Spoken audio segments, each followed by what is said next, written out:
Hi everyone, it's Rachel here. So nice to see you all, or I guess not see you all, but join you in this class. It is very nice to always do these classes. So for those of you who don't know, my name is Rachel. It's so nice to be able to meet with you guys. So I know that we have this class at 3, so I'm just waiting for a little bit for some more people to join us. But for those of you who have not joined me for a live class before, my name is Rachel. I am the voice behind Mommy Did You Know, just in case you've been following me on my website or Instagram, whatever might have you.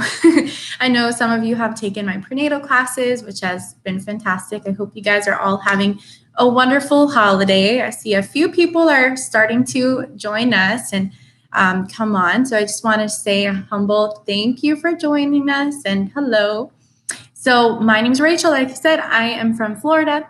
The way that we do this class is this is a very interactive class. So I do encourage you to use the live chat box. That way we can kind of learn more about each other, and we can also kind of get to know each other also, and just kind of answer the questions that each of you have individually.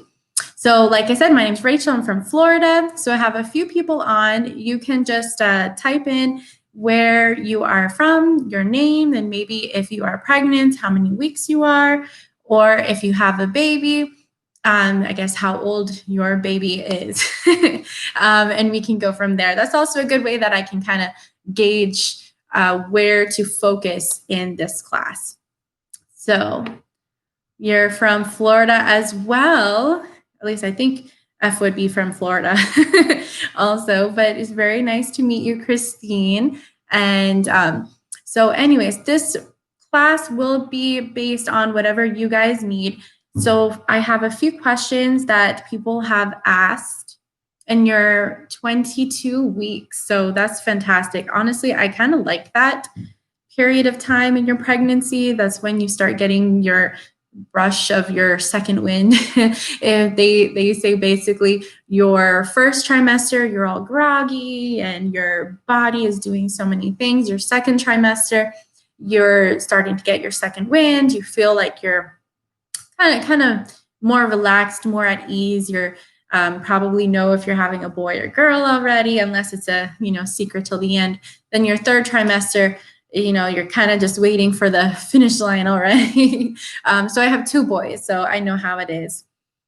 So, and I know that a lot of you guys have a lot of questions about childbirth and breastfeeding and or bottle feeding, whatever have you. If you haven't tried my classes on here, I'll put it for you on mommydidyouknow.com.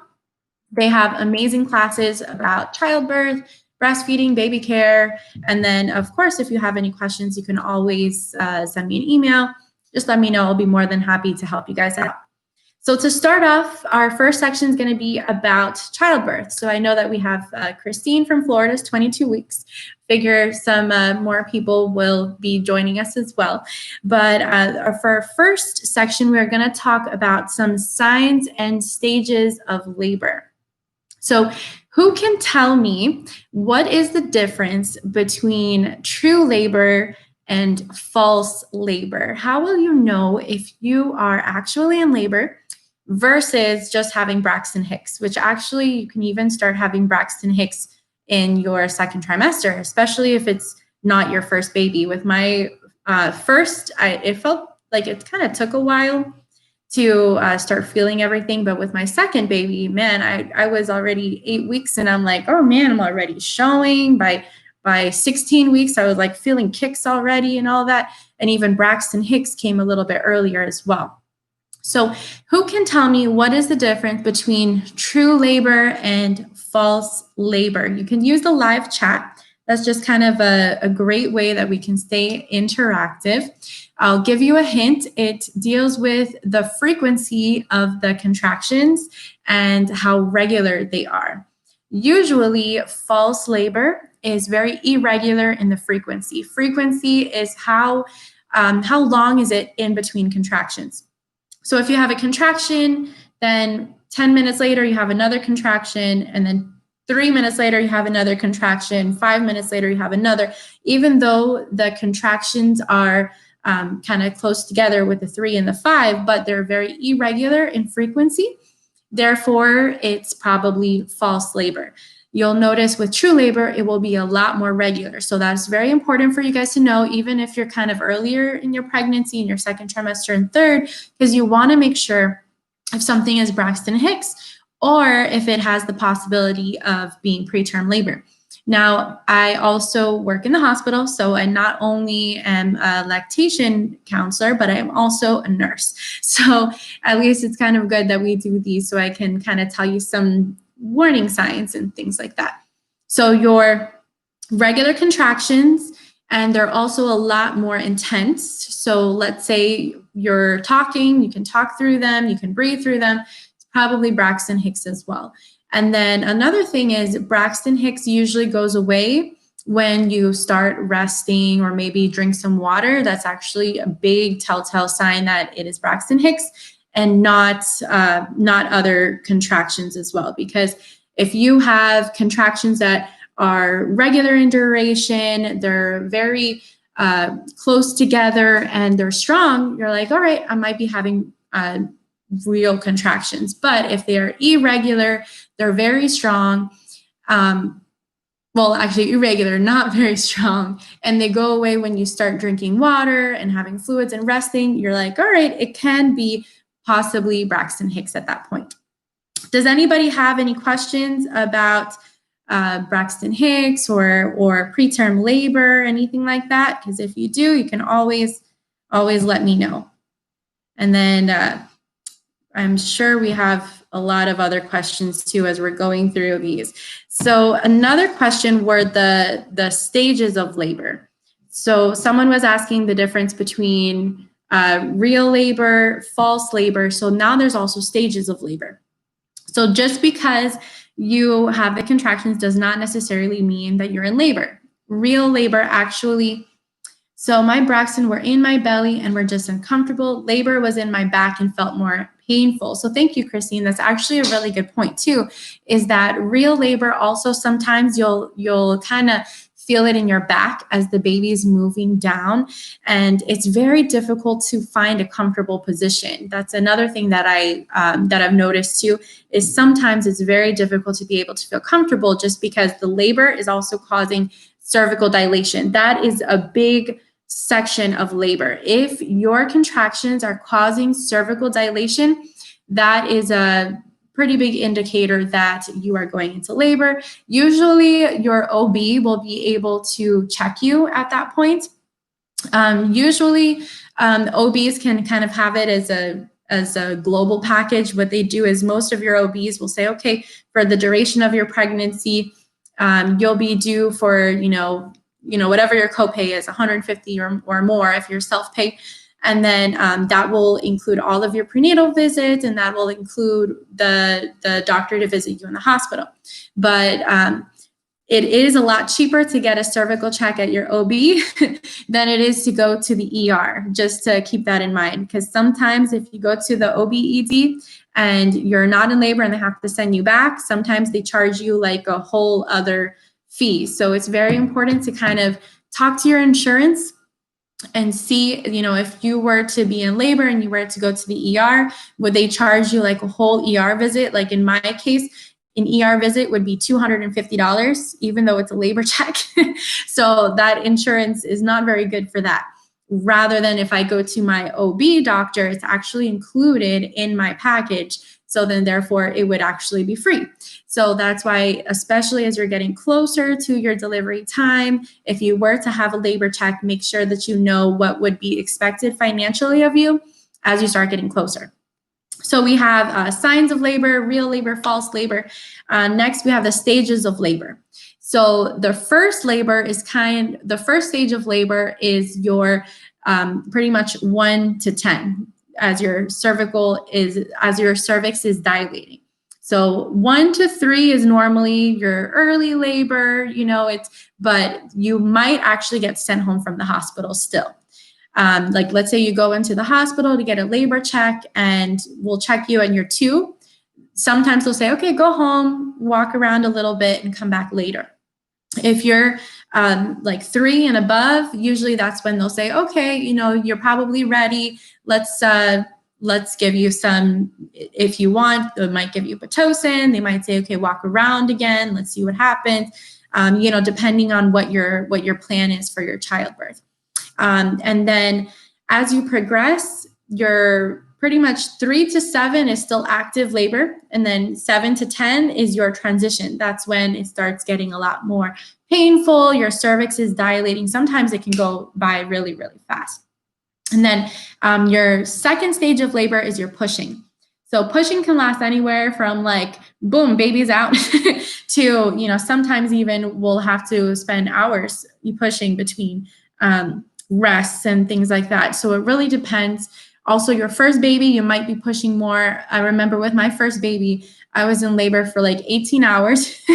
And then the pushing lasted forever. I'm pretty sure it was like a good 45 minutes, something like that. But my second baby, I didn't even realize the baby was out. With my second baby, I think by the time I got to the hospital, it was 3 a.m. I, labored throughout the night. By 8 o'clock, the doctor checked me. He's like, oh, you're ready to go. Let's go. I'm like, oh, how great. We do one push and I'm getting ready to push again. And he's like, oh, look, it's a baby boy. So every baby is completely different. So your first stage of labor is your cervical dilation. Your second stage of labor is when you're starting to push. And then make sure, I know that everybody asks about tearing. That's a huge thing when it comes to our moms. So how to prevent tearing. I know that some doctors, they use this oil. They might do some perineal massage. Your perineum is the area between the vaginal area and the anus. That's called your perineal area. So some doctors will massage that area. Some doctors will put some oil. And then a huge thing is not to push unless it is actually the time to push. That's actually one of the biggest reasons why some people would tear is because, like, let's say the baby's too high and you want to push, or it's not exactly the time. So just kind of be intuitive with your body.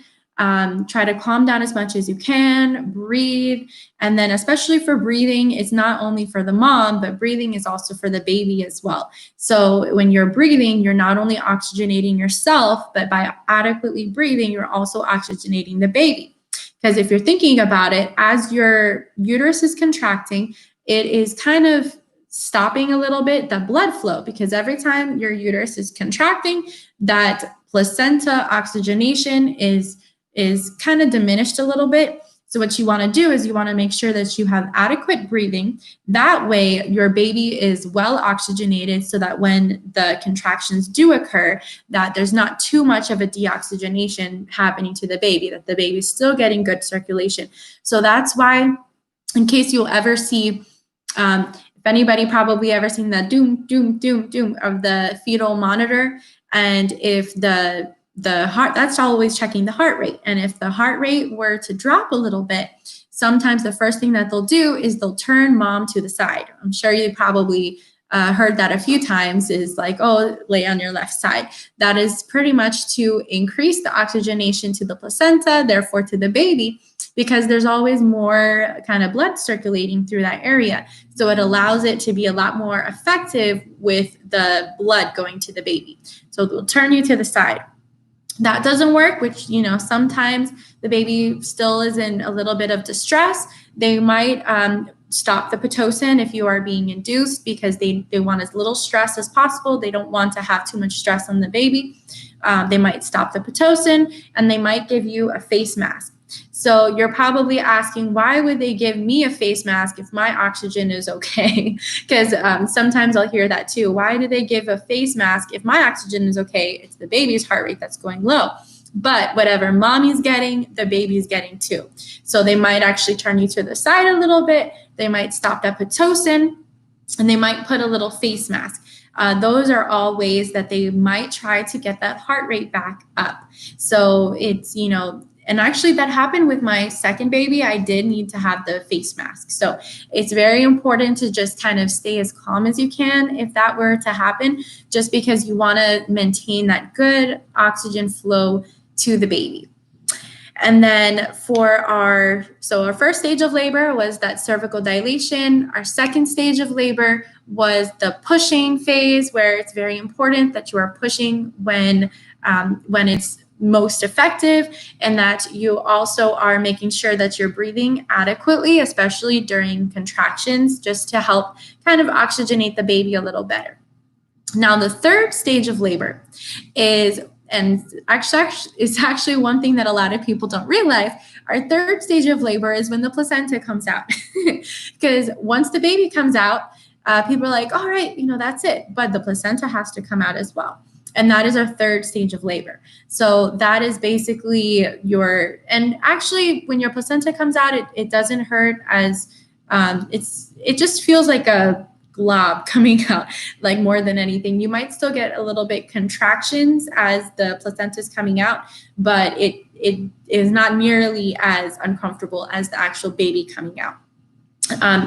If your doctor, if you want to have delayed cord clamping and things like that, it would be very important to talk to your doctor beforehand, just because sometimes as you're going through the labor and delivery, things can happen, super, super fast. So sometimes, things kind of get mistaken if you're like, oh, I forgot to do my delayed cord clamping. So at least talk to them before this whole process starts, just so that they kind of know what your wishes are. And then if you guys have any questions, throughout, you can always let me know. I'll be more than happy to answer them. So we have our placenta coming out. And then who knows, and you can just type on the chat box, who knows the fourth stage of labor? The fourth stage of labor, and if you do know, what is supposed to happen on the fourth stage of labor? It's called the golden hour, for those of you who don't know. And that is the first hour after childbirth. Now, is there anyone that can tell me what is a very, very, very important thing that you want to do in the first hour of life for your baby? I'll give you a hint. It helps the baby to transition better to life outside of the uterus. It helps the baby maintain sugar. Exactly. Very good. Skin to skin contact and breastfeeding. If it is your choice to breastfeed, it's very, very important to try to initiate that first breastfeeding session within that first hour of life. Just because babies, they also have different phases. So for the first phase of life is their active phase, where they're, they're looking at the world, they're very active, they use their smell a lot. So if you can kind of massage and get some colostrum out, that will really, really be helpful. But that is a great time to start initiating your first breastfeeding session. Then after the active phase, they kind of hit about 12 to 24 hours of hibernation. So sometimes I'll hear people like, oh my goodness, my baby was breastfeeding so well for the first hour, and then after that, they just knocked out for 24 hours.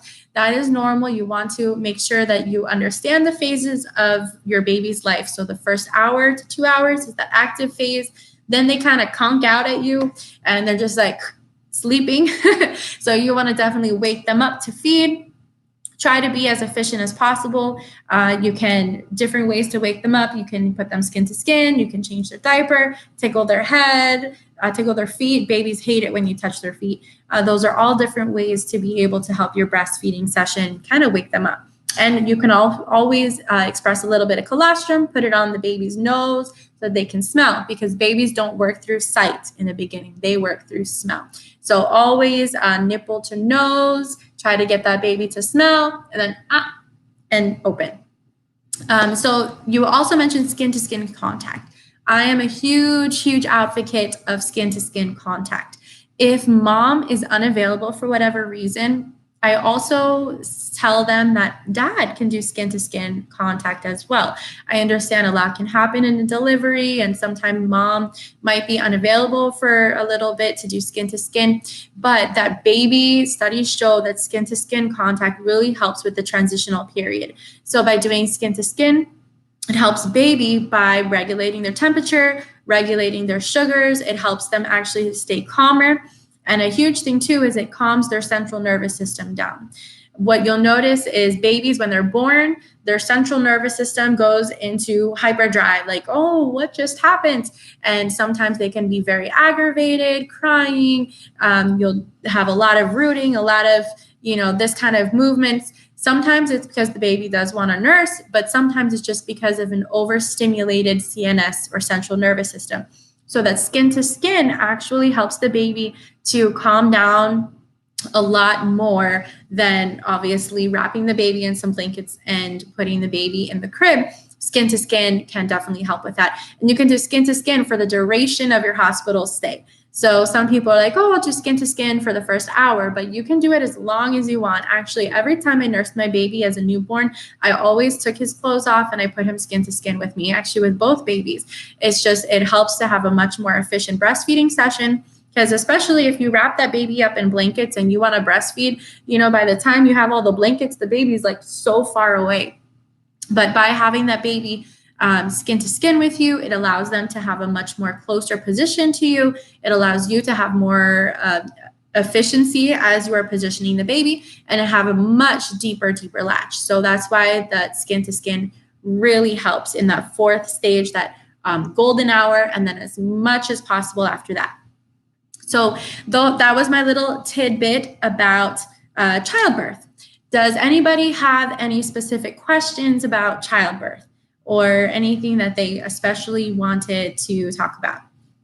My next section is baby care, what to expect in the beginning as your baby enters into the world.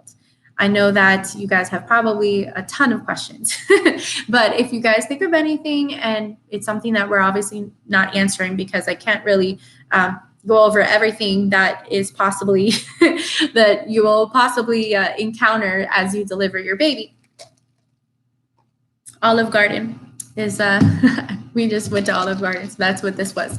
But if you do think of anything that you still want to go over, you can always email me, or you can check out the classes at mommydidyouknow.com. So for baby care, so now we went through our 4 stages of labor. We went through our true labor. We went through our first stage, which was our cervical dilation. We went through our second stage as we're pushing the baby out. We went through our third stage. The placenta came out beautiful, nice and intact. Now we went through our 4th stage and we started our skin to skin. Now, a lot of parents would ask what to expect. We went over a little bit about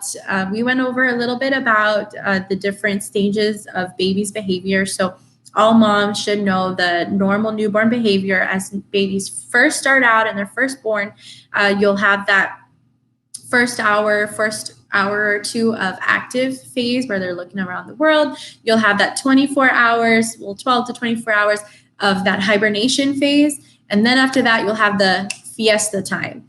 So that's the time where they start cluster feeding. If you ever heard of cluster feeding, that's when babies, they get on the breast and they just cluster. You breastfeed them, and then 30 minutes later, they want to nurse again. That's not necessarily anything to do with your production. I hear that all the time. Oh, the baby's starving. That's why they keep crying. All it is the baby's been sleeping for so long, they wake up, and they're with like a vengeance. So what really helps is skin to skin as much as possible, and frequent and effective breastfeeding. Make sure that your baby is latched appropriately and that you are actually seeing some milk transfer. So you'll see swallows as well as sucks. That's a really good indicator that milk is transferring. Also, you'll start to see in the beginning of the feeding, babies tend, as they start out breastfeeding, you'll notice that their hands and fists kind of clench up and they have an overall very constricted look to them.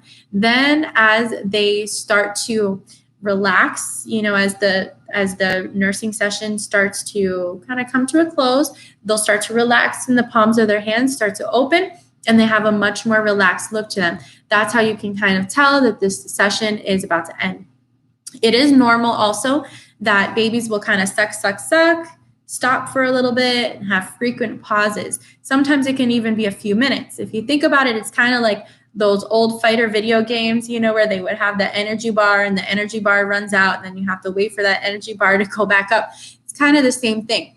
So a newborn, they'll use up all of their energy because breastfeeding is hard work. They'll use up all that energy, suck, suck, suck, suck. They're like, I don't have anything left. Let me rest for a little bit. So then they'll rest for a little bit. They'll fall asleep on your breast. You think that they're done, so you put them down, but in reality, they were not done. They were just kind of regrouping their energy. So what I would recommend is try to burp them for a little bit, try to offer again after a few minutes of rest. And once they're in a deep sleep, then you can put them back, like when you can kind of tell that they're satisfied with their session, because it is normal for a breastfeeding session to take quite some time. But at the same time, I know that a lot of people sometimes ask me, how long should a baby nurse for? A lot of people would say 10 and 10 or 15 and 15, but I say look at your baby, don't look at a clock, all right? It's always a better option to look at your baby. Because in the same way that sometimes you want a steak and sometimes you want a salad, sometimes that baby wants a steak session and the baby's on there for an hour, and sometimes the baby wants a salad session and is only there for 10 minutes. So you look at the baby. And that's also kind of something from a nursing perspective also, because we never just look at a monitor. We always look at the patient. So it's the same thing with your baby. In terms of frequency and how often should you feed the baby, whether it's breastfeeding, formula feeding, or even if you are pumping and giving your express milk, whatever your situation is as a parent, look at your baby. Don't be so worried about the clock, as long as you are feeding the minimum amount of times per day, which you would want to feed your baby. The average is about 8 to 10 times per day, depending on how often your baby eats. But usually it is about every 2 to 3 hours. You do not want to wait more than 3 hours before feeding your baby. So let's say you're nursing your baby and then your baby hits that 2-hour mark.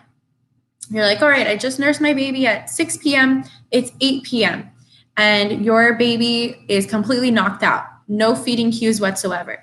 And you'll notice the early feeding cues will be when your baby starts having some REM eye movement, as they start like moving their eyes inside their eyelids. They'll start sucking. They'll start smacking their lips. They'll start rooting their head side to side. Those are all early movements. Then as we start getting later, we'll start doing that hand to mouth positioning that you guys have probably seen. And then late stage hunger will be when they start crying. So if you're looking at that baby at that second hour after breastfeeding and there's still no feeding cues, you can wait another hour. But don't wait beyond that 3-hour mark. If you wait beyond that, just like a car cannot go without gasoline, your baby needs to have that energy that you are providing them, whether it's from breast or bottle. Bottle feeding is every 3 hours.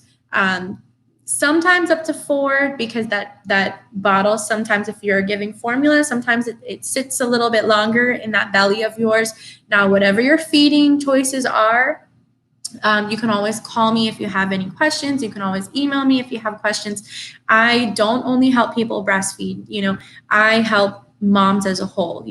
If your plan is to breastfeed, I will help you to the best of my ability to breastfeed. If your plans are to pump and give that, I will help you, whatever your situation is. If you're, for whatever reason, you're formula feeding also, whatever your choice might be, I am here to support you. So for bottle feeding, it's about every 3.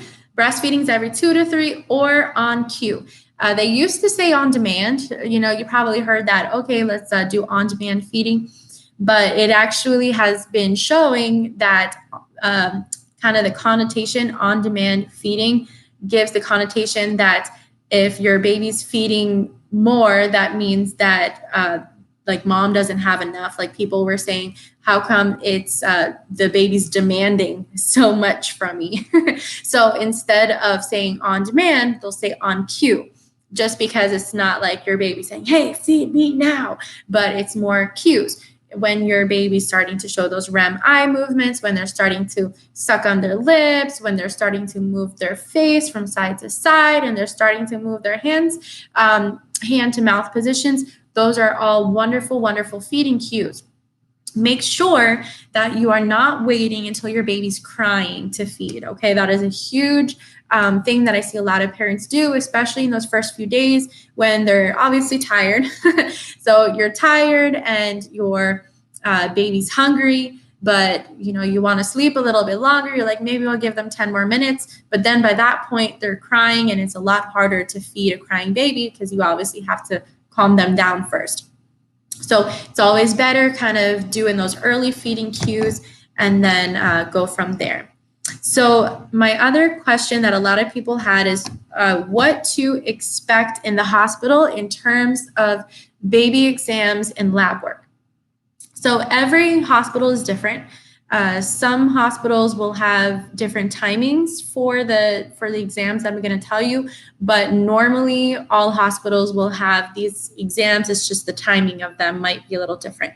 So once your baby is born, the first thing that you'll notice that they will do is vitamin K injection and erythromycin ointment. If those are not on your plan to get, it is very important that you let your doctors know, including the nurse that has you, and if you have any pediatrician that you would like to handle your case or your services. Because actually a little known fact is that, and I know this as a nurse, is that if you have a vitamin K that you do not want, like let's say you do not want the vitamin K injection, which actually prevents brain bleeds, there's some pediatricians that will not accept your baby into their office. So if it is your choice not to have the vitamin K or the erythromycin, make sure that your healthcare team knows. That way we can handle, different things with in terms of your providers. And then it gives it a little bit more time that we can handle things like that. So we have your vitamin K, your erythromycin is normally given within the first hour of life. That's an Academy of Pediatrics thing. So no matter what hospital you're in, it's usually vitamin K, erythromycin is usually the first thing that they'll do, as they are also kind of measuring the baby.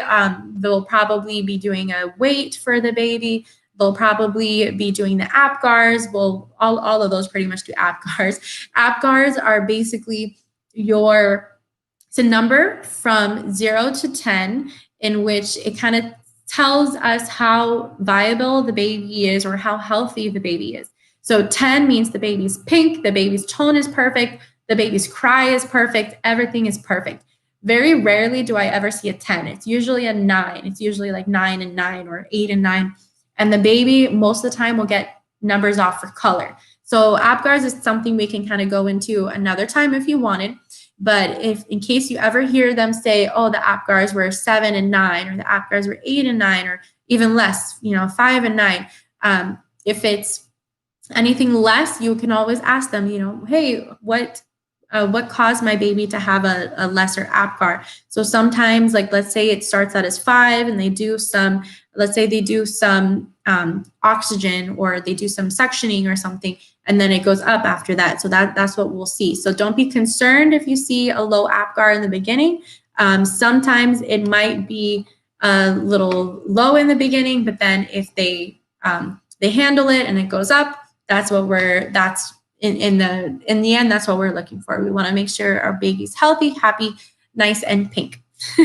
So those were our APGARs. So our baby is born, out comes the baby is looked at. If you have a cesarean birth, normally we'll have a midwife or a pediatrician be there in the delivery to look at the baby, make sure they're okay, because C-sections come with a little extra risks.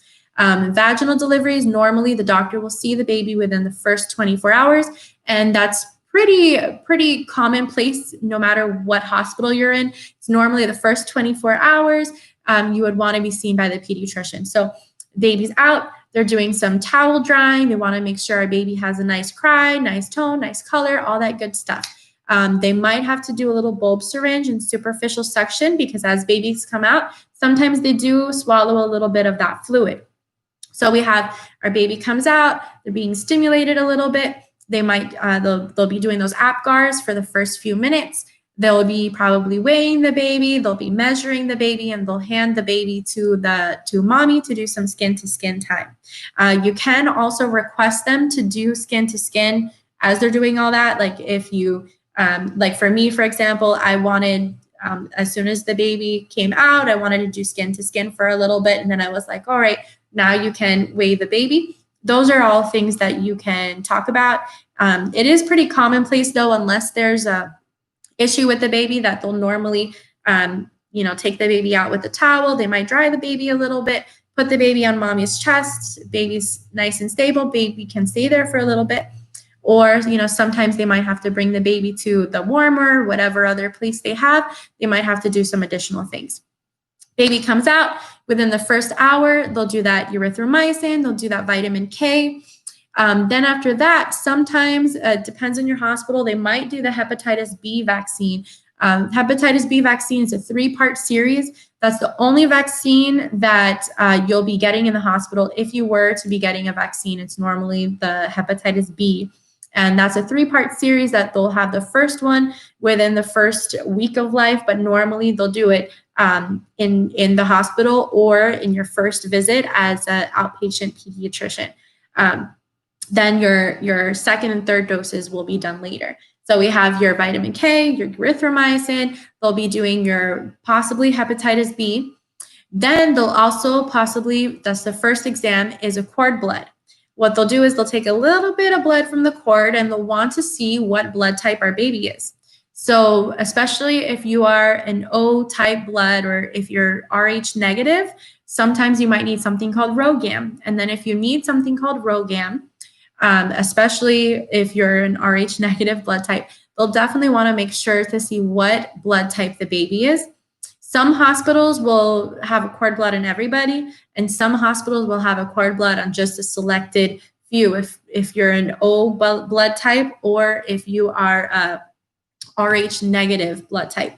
If you're an O, the reason is because sometimes if mom has a different blood type than baby, there's something called a Coombs test that they can actually do with the cord blood to see if your baby's at a higher risk of having jaundice or bilirubin issues. Jaundice is the yellowing of the skin, where we sometimes say, oh, put the baby under the sun for a little bit to break down that jaundice and that bilirubin. So what we're testing for is, it's called the Coombs, is they're basically looking to see what is the baby's risk of having higher bilirubin issues or higher jaundice levels. So those are all tests that will possibly be done if you do get a cord blood. Then the other test that you'll be doing in the hospital, one is a hearing test. So most hospitals will be doing the hearing test within the first few days before you leave. Sometimes your baby might fail the first time.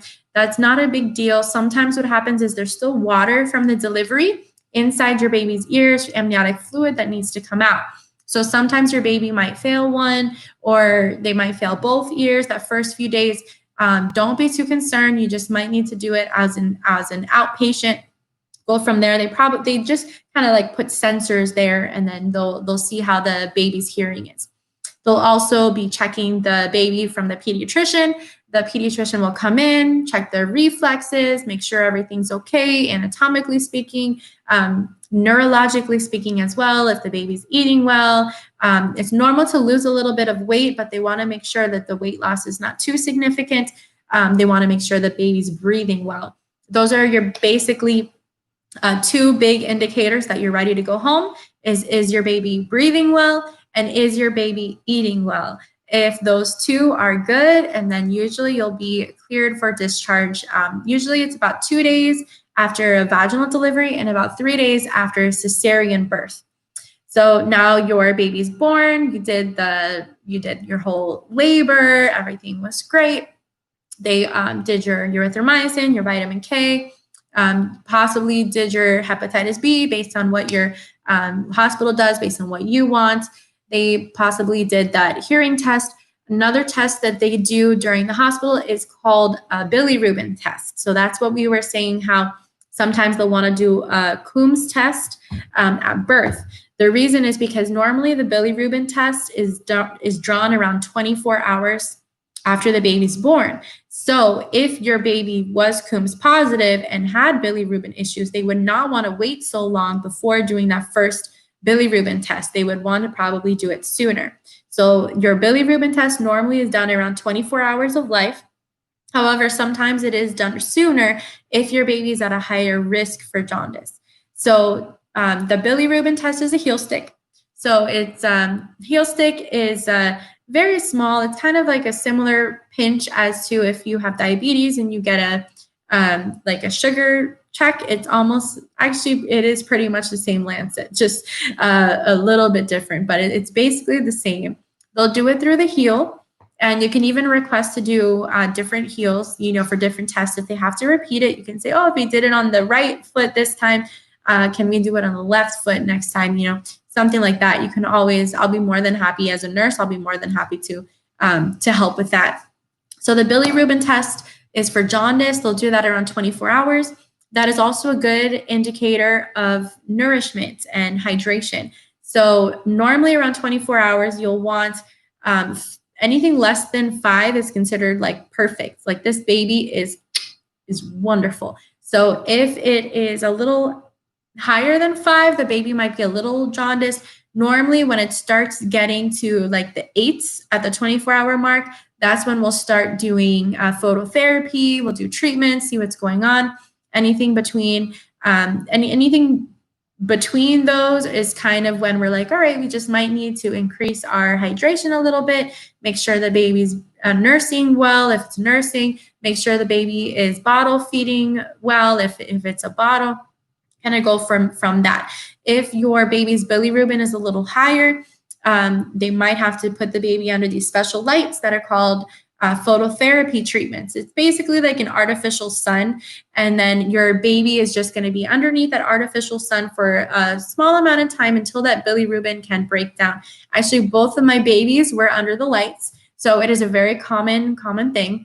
And then if your baby is under the lights, you can always pump and give the baby your milk. Sometimes you can even breastfeed directly still under the lights, or sometimes you would choose to supplement as well.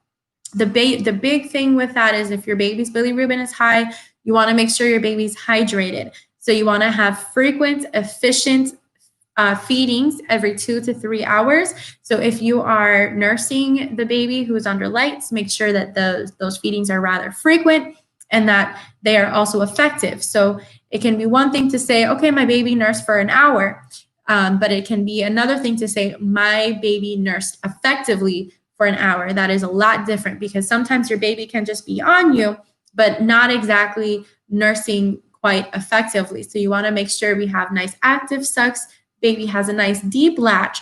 That way we can have nice hydration as the baby is under those phototherapy and under the treatment. So we talked about the cord blood, we talked about the hearing test, we talked about the bilirubin test.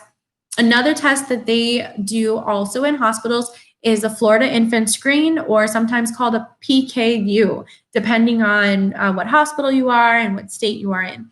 In Florida, we do a Florida infant screening.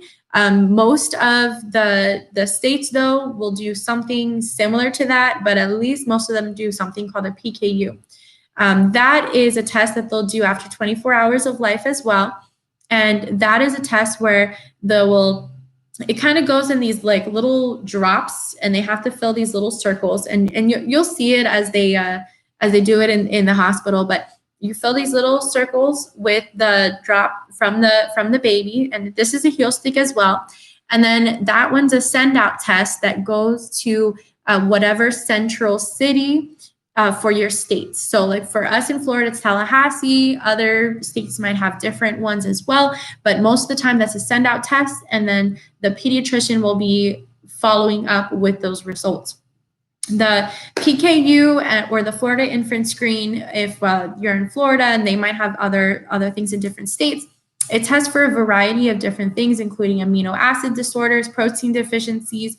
In ours in Florida, it even goes over thyroid disorder, sickle cell. It goes over cystic fibrosis, a whole bunch of wonderful tests that it does, all in the same thing. It takes a little bit longer to get those results. So that's why it's very important to know your pediatrician ahead of time. That way, like me as a nurse, when I am drawing the Florida infant screen, I need to be able to send it somewhere. Like I need to know who the pediatrician is so that we can send it out. So it's good to at least have their name, address, and phone number. That way we know where to send all those results. So we talked about the bilirubin. We talked about a lot of tests, huh? The hearing screening. Talked about what to expect as the baby's born. Talked about the Florida infant screen. Another test that they might do once your baby is born is also called a congenital heart disease screening. So congenital heart disease screening is a test to make sure that the heart has, so actually let's rewind. When the baby is in your belly, they have a different circulatory, I guess you can say plumbing is a little different as they're inside of the uterus rather than outside. Inside of the belly, you'll notice that the placenta does all of the oxygenating. Therefore, the baby does not really need to send as much blood over to the lungs. Because of that, babies have a little hole in between the chambers of their heart that is called the Foramen Ovale. That kind of bypasses the blood having to go all the way around to the lungs. Instead, they can just bypass that through that little hole and then just go straight from atrium to atrium. So that's a little Foramen Ovale is a hole between the two atrium chambers of the heart. And then you just go boop, just like that. So as the Foramen Ovale is active as the baby's in your belly, once the baby's born and has that first cry, that Foramen Ovale should shunt should close. So instead of that blood shifting back and forth like that, it should close, therefore routing that blood back to the lungs, because that is where the baby is going to be oxygenating, not the placenta. So that's actually something really cool that a lot of people don't realize, is that the whole circulatory system is different in a baby. The fetal circulatory system is very different in a baby that is inside of the womb and a baby that is outside. So outside, the lungs are working. You want to make sure that hole has closed. All right. So sometimes if there are any congenital heart abnormalities, such as the hole has not closed, or maybe other holes has not closed, because there's actually different shunts as well, such as in the pulmonary artery, and there's different things as well. If there's any problems with the heart, we'll see it in a special test that we do called a congenital heart disease screening. Pretty much all hospitals will be doing this test, no matter what state you're in. But basically, if you think about it, if your heart has any problems, we'll be able to see that because the oxygenation to your extremities will be decreased. So if we have a healthy heart, we'll check over here. Our oxygenation is good. We'll see, all right, we have good capillary refill, is basically how fast the blood can shunt back to our fingers. We're checking the circulation of our fingers and of our feet. So a congenital heart disease screening, what it does is it checks the oxygenation of the right hand and it checks the oxygenation of the foot. And we want to make sure that blood is reaching the extremities, those furthest part of our body, by making sure that it is filling up to our fingers and it's reaching all the way down to our toes of our little baby. So we want to make sure that it is at least 95 or above. All right. Actually, it needs to be above 95%. And then we also want to make sure that it's not a big difference between the hands and the feet. So let's say I'll do the hand and it's 96%. I'm like, okay, 96%, at least it technically passed. Now we do the foot, and then I notice that the foot is 100%. That's a 4% difference between the hands and the feet. So in that case, even though the percentage was higher than 95%, there was a big difference between the hands and the feet. Therefore, my red flag will still go up. What is going on? Why is it that the hand seems to have such a big difference between the foot? So the baby actually would not have passed in that circumstance. So the congenital heart disease screening is just basically looking to make sure that the heart does not have any major abnormalities in terms of the circulation. We want to make sure that the extremities are nice and oxygenated.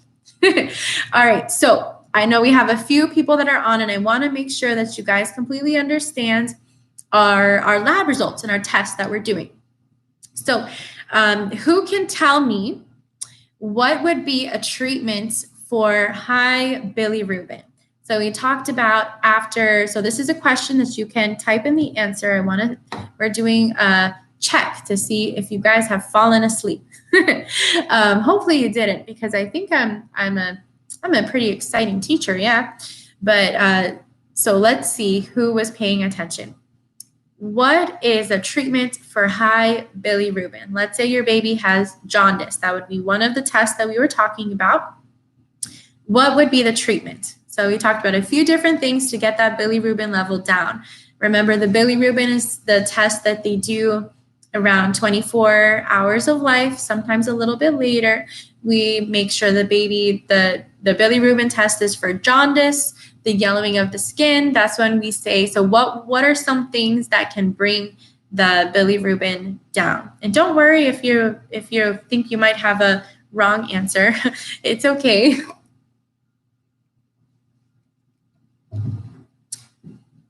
So the answer would be, so a few things to bring down a bilirubin of a baby who has high bilirubin. One is putting them under the sun. 2 would be frequent and effective feedings. So you would want to feed them more often. You would also sometimes have to have phototherapy. So those would all be interventions for a baby that has high bilirubin levels. And then we also talked about the hearing test. We talked about the congenital heart disease screening. We talked about a whole bunch of nice things to expect while you're in the hospital. So we have a few minutes left, and I wanted to talk about normal newborn versus warning signs. So I actually had a few questions about that the other day. Was how do I know what is normal and what is abnormal for a newborn after they are born? So for one, there's a few things that newborns do that are actually very normal that a lot of parents, they kind of freak out about when it happens. One is that newborn babies are very noisy. If you think about it, they have a lot of amniotic fluid still in their system, and it takes some time for them to get rid of it. So as that happens, sometimes you'll notice some congestion. Also, because as babies are coming down that vaginal birth canal, as they're coming down the birth canal, all of that pressure and all that time that they're hitting all that pelvic bone can cause some inflammation. So sometimes you might notice that your baby might be congested. That is normal. Does not mean that your baby's sick. So you don't have to worry about that. It's definitely too early to say that your baby's sick. Normally, if that starts getting in the way of nursing, or if your baby's congested so much that they're having problems breathing, they're having nasal flaring, they're retracting and using their accessory muscles, then I might say, okay, that congestion is a little too much. But if it doesn't get in the way of breathing and it doesn't get in the way of nursing or feeding, and then you're usually on the safe side. So that's number one in terms of what is normal newborn that a lot of people kind of get nervous about. So that's the congestion and even sneezing too, because sometimes they'll have so much fluid in their system that they have to sneeze a lot to get it out. But it's good that they're sneezing because that means they're at least being productive and getting all that fluid out. Number 2 is actually called a newborn rash. So that's something else that is actually completely normal, but a lot of people get a little concerned about it. And that's when their skin kind of starts breaking out and getting a little red and irritated. If you think about it, your baby's been like swimming in this perfect environment for the past, 9 to 10 months, depending on how old the baby is, gestation wise. And then all of a sudden they come out, everybody's kissing on them. They have all the shirts on, they have blankets. And then, of course, sometimes their skin breaks out. You don't want to do anything in terms of extra ointments and moisturizer and things like that. You don't want to have anything that adds chemicals to the baby. So you want to have to try to just kind of let the baby do its thing, like let them naturally get rid of all of that. What can help is trying to keep the environment as irritant-free as possible. So having nice, thinner blankets instead of thicker blankets. Try to stay away from fuzzy blankets. Try to have more thinner blankets are usually the way to go with that. And then another thing is, like, I understand sometimes you want to kiss the baby, but sometimes kissing, especially if you have, daddy has those little whiskers around, sometimes it can make that skin really kind of irritated looking. But those were the biggest things that I noticed that babies have in the beginning that people kind of freak out about, that in reality are not too big of an issue. But anyways, and then for warning signs. So warning signs are things that if you see them, they would definitely be red flag, you would want to make sure to call your nurse, call your doctor, your pediatrician if you're home, and try to get that situated as much as possible, even possibly go to the ER if you're home. So number one is respiratory distress. Respiratory distress is when your baby is obviously working harder than normal to be able to breathe. So you'll start noticing the nasal flaring when the nose starts, you'll start seeing kind of the nose flare. You know, when you get angry and then your nose starts flaring, that's pretty much the same thing. Two is you'll start sometimes noticing a change of color. Your baby will get much more paler than normal. Sometimes even like they're kind of choking on something. You can always kind of pat their back, make sure that they get whatever it is that needs to come out. And then you might even see some retractions. Retractions is when they're using their accessory muscles to breathe, and then it obviously takes a lot more work to breathe that way. Two is if you see any sign of infection. So infection can be signs of lethargy, is sleepiness. So all of a sudden your baby just won't get up. The tone is very, very kind of weak like this. The tone is not, strong like it used to be. They're very lethargic. They're not waking up to eat. That is a bad sign that you want to look into right away. Also, if they have any type of temperature, if you're home, babies, you can do axillary temperature, or you can even do rectal temperature as well if you prefer that. And then also umbilical cord infections are common as well. You want to make sure to keep the cord clean and dry. It normally falls off about 1 to 3 weeks or so. And then, of course, if you have any questions, it's better to talk to somebody about it and it be okay, rather than you not talk to somebody about it and then it turns out not to be okay. So if you are ever in doubt, make sure that you are talking to somebody about it, especially because your mommy senses or your daddy senses don't just start tingling over nothing. You want to look into it and see what it is. But we had such an amazing class today. We talked about everything from like labor to what to expect after delivery, a few tips for breastfeeding. So I know that we have a few people on still, and I just wanted to hear from you guys. What was your favorite take home of what you learned today? So we did talk about quite a few things. We talked about breathing techniques. We talked about skin to skin and the benefits of skin to skin. We talked about breastfeeding. If you can just mention kind of your favorite tidbit or your favorite thing that you learned, because we definitely went through a lot. But also we talked about different exams. We talked about different tests to expect after your baby is born, or even what to expect after a baby is born in terms of behavior. So there's definitely a few questions we probably had answered. But you can always check out mommydidyouknow.com. Here, let's write it down. mommydidyouknow.com for plenty more tips and tricks for breastfeeding, prenatal care, childbirth. I have a little bit of everything in there. And then you can always email me at mommydidyouknow@gmail.com. I'm typing it. There we go. You can always email me at mommydidyouknow@gmail.com. And then I have lots of good tips for you. So our favorite tidbit is what tests are done after birth. I was a little out of it last time, and it's been 16 years since I've done this.